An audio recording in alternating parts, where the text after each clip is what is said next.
സങ്കീർത്തനം 21:4.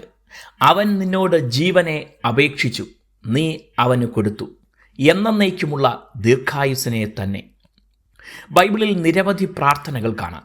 ചെറുതും വലുതുമായ ആവശ്യങ്ങൾ ദൈവത്തോട് പ്രാർത്ഥിക്കുന്നത് ദൈവം കേൾക്കുന്നു. ദൈവത്തിന് മുഖപക്ഷമില്ലെന്നും നീതിമാനായിരുന്നു ദൈവേഷ്ടം ചെയ്യുന്നവരുടെ പ്രാർത്ഥന അവിടുന്ന് കേൾക്കുന്നു എന്നും ദൈവവചനത്തിൽ കാണുന്നു.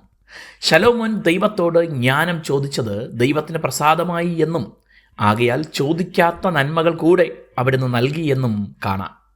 ദൈവത്തിൻ്റെ ഇഷ്ടം അറിഞ്ഞ് അതിനായി പ്രാർത്ഥിക്കുന്നത് ഏറ്റവും ഫലവത്തും കൂടുതൽ അനുഗ്രഹത്തിന് കാരണമാകുന്നതുമാണെന്ന് ഇതിൽ വ്യക്തമാണ്. എന്നാൽ കഠിന രോഗമോ മരണഭയമോ നേരിടുമ്പോൾ ഒരു വ്യക്തി സ്വാഭാവികമായും ജീവന് വേണ്ടി പ്രാർത്ഥിക്കും. അത് തെറ്റല്ല. ദൈവത്തിന് ഈ ആയുസ്സിൽ പദ്ധതി ശേഷിക്കുന്നെങ്കിൽ ഉറപ്പായും അവിടുന്ന് വിടുവിക്കും. ഇത് ഒരു രാജാവിൻ്റെ പ്രാർത്ഥന എന്നാണ് മനസ്സിലാക്കാൻ കഴിയുന്നത്.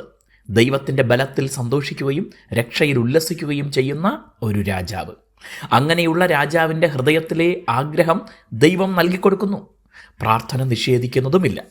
അങ്ങനെ നിഷേധിക്കാത്ത ഒരു പ്രാർത്ഥനയാണ് അവൻ ദൈവത്തോട് ജീവനെ ചോദിച്ചു എന്നത്.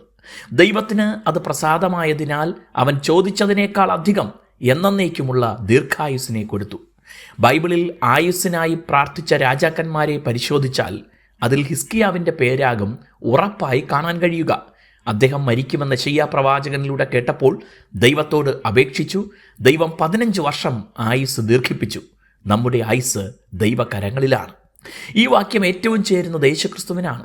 എന്നേക്കുമുള്ള ദീർഘായുസ് പ്രാപിച്ച രാജാവ് യേശുവാണ്.